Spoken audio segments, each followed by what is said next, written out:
What's up, folks? Welcome back to the channel. Boozer here. Thanks for stopping by. Happy Sunday, by the way. Hopefully you guys are having a good end to your weekend. Now, in today's video, we have a big news drop here from Plarium. Usually we don't get significant news drops on the weekend and all that, but they gave us a little bit of a sneak peek for the next couple days in terms of the events, and I think they're going to be pretty impactful to some people out there. So make sure you guys stay tuned for all of that. But first, what's up, everyone? Welcome back. I'm here to talk to you guys about a game called Dark and Darker Mobile. Just want to say a quick shout out to Dark and Darker Mobile for sponsoring the video. It's a fantasy medieval battle royale style game for mobile only. Although it's mobile only, it plays very much like a PC game. It looks awesome, especially for a mobile game, and it's created by the same creators as PUBG, Crafton, and with that brings seasonal play. Now that's very exciting for new and existing players, as existing players can feel the excitement and challenge of a brand new season with rankings, and new players can feel like they're playing on equal footing with more seasoned players. With the new update, it did bring some balance changes, some better crafting mechanics, as well as just better user interface and quality of life features. What's not to like? Make sure to pick up the Goblin costume through the Seasons Pass or the Goblin cloak, which can be obtained through the Golden Skin Exchange. It's actually really cool. To help you guys out, make sure you guys use the promo code I have attached right here, Lockpick Expert, which redeems 500 gold as a reward. If you guys are interested in Dark and Darker Mobile, make sure you guys try it out. Check out their new update. Make sure you guys use the QR link or the link in the description below and the main comment. Once again, a big shout out to Dark and Darker Mobile for sponsoring the video. All right, guys, so first things first, the news that just dropped, or at least part of it here, I'm going to break it down into a couple bits here for you guys. But we have a bunch of guaranteed events happening on Monday, Tuesday, and Wednesday. Now, these are key pieces to the Macag fusion. Might as well just bring up the Macag fusion right here, but we got three pieces here. First, on Monday, we have a 40 Ancient Shard guarantee for Lockwayne. Lockwayne is a Sylvan Watcher here, right here. Not a particularly useful epic or anything like that, but obviously he is an important piece in the Macag fusion, fusing into the Tatsu, the legendary. On Tuesday, we have the same 40 Ancient Shard guarantee for Esenya. Esenya, another not so great epic champion, but again, a very important piece for Macag. So you have Esenya here from the High Elves. And then on Wednesday, lastly, we have a 40 Ancient Shard guarantee for Endalia.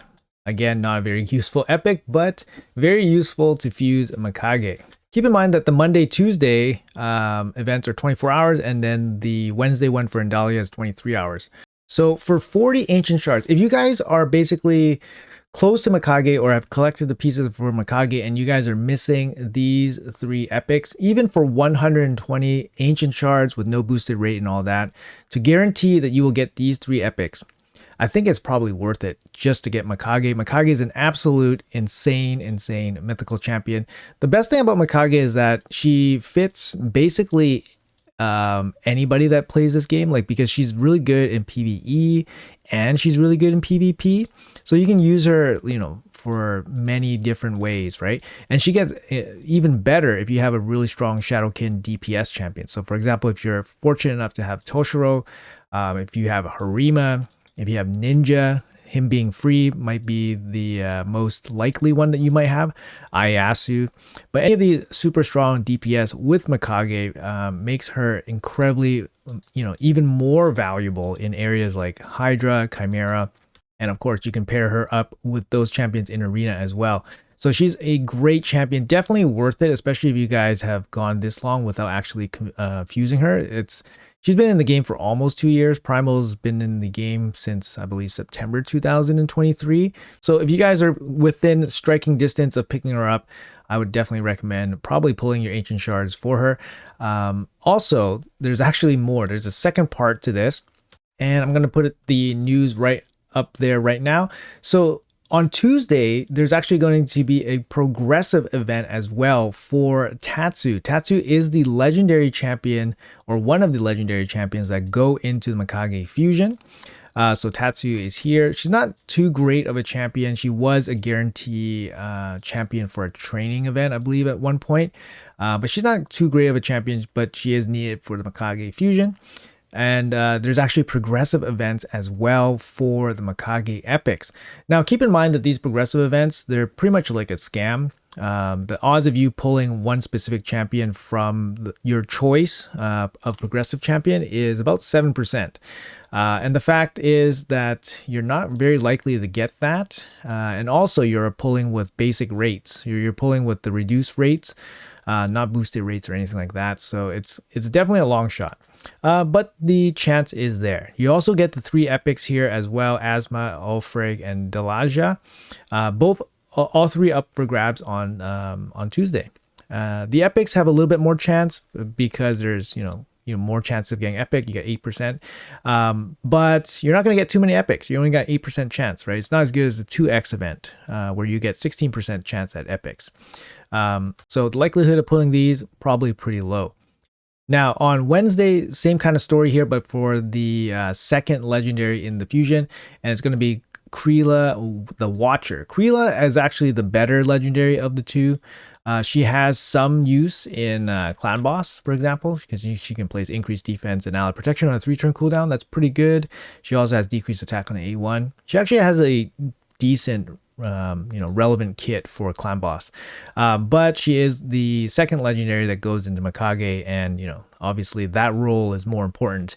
But she does have also a couple of the remaining epics in this fusion as well, up for the progressive. So Plarium's really hammering these Macag guarantees home. So if you guys have the opportunity to pick up some of these champions, especially the guarantees, I would strongly suggest going for the guarantee epics as opposed to trying for the progressive, just because the progressives, you're not going to get too lucky all the time. And also if you're just specifically looking for, let's say like Lady Quillin, for example, I mean, it's tough. I wouldn't recommend it, but the shot is there. In my opinion, it's interesting how they actually brought these events towards getting Macag for the masses. Like, they constantly provide these guarantee epics, giving people a chance to kind of, get there. They've been consistently dropping these guarantees for the epics for Macag. I guess that's their way of providing us a way of getting the champion. It's a bit of a, I'm not a big fan of that, obviously.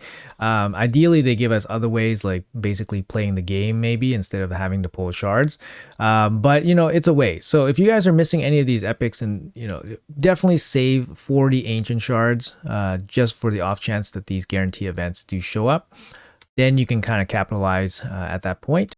But again, guys, I strongly recommend going for the guarantees. So if you guys are, basically just within the, just within 1 or 2 or even 3 of the epics of getting Macag, I would definitely consider spending the ancients. She's definitely worth it, right? Lockwayne, for example, is there. But I would probably stay clear of the progressives. So that's kind of like my opinion of it. Progressives is still too much of a gamble, especially for the resources. I know a lot of people are not interested in the current fusion, so maybe they feel a little bit more loose with resources, but I think it's a good time to stock up some resources after spending so much for Fabian and Fabian's Soul, for example.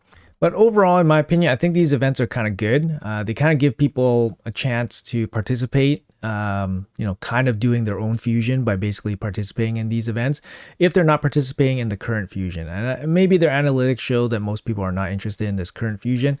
I mentioned this in a couple of videos. I don't think he's bad or anything. He's actually pretty decent. He has these relevant debuffs for Hydra and stuff, and he hits decent. He can pitch in a little bit of damage, right? So he's not a bad champion, but I think most people are just kind of burnt out and just looking for an excuse just to chill out. But yeah, if you're not going for this guy, maybe you're on your path to Macag, and now you have some events that can kind of hook you back in for some more participation. But if you have Macag, then, it's kind of a nothing burger for you guys. You guys can just chill out for the next 3 days. And I think Plarium kind of knows that. So maybe they're actually throwing us a bone and just kind of taking it easy on everybody. I don't know. I can't see this event being like a massive moneymaker for them, because these champions are not really super sought after, other than for people that are looking to finish off Macag. Anyways, that's going to be it. We have 3 guarantee ancient shard events coming on Monday, Tuesday, Wednesday, and they're going to have corresponding, aggressive events for the other pieces for Macag as well. It could be worthwhile, right? Because if you're already pulling for epics for one of the guarantees, you might get a chance at the progressive epic, or maybe even the progressive legendary. Who knows? So it's interesting. But here's the news for you guys. So hopefully you guys can plan ahead properly and all that. Thanks a lot for watching. Let me know in the comments below what you guys are planning to do. Do these events actually help you? Are they relevant? Do you care? How can they be improved? Are they too expensive? 40 ancient shards, I think, is probably about right for the epic, especially nowadays with the pool being so massive. It's hard to find the specific epic champion that you really need.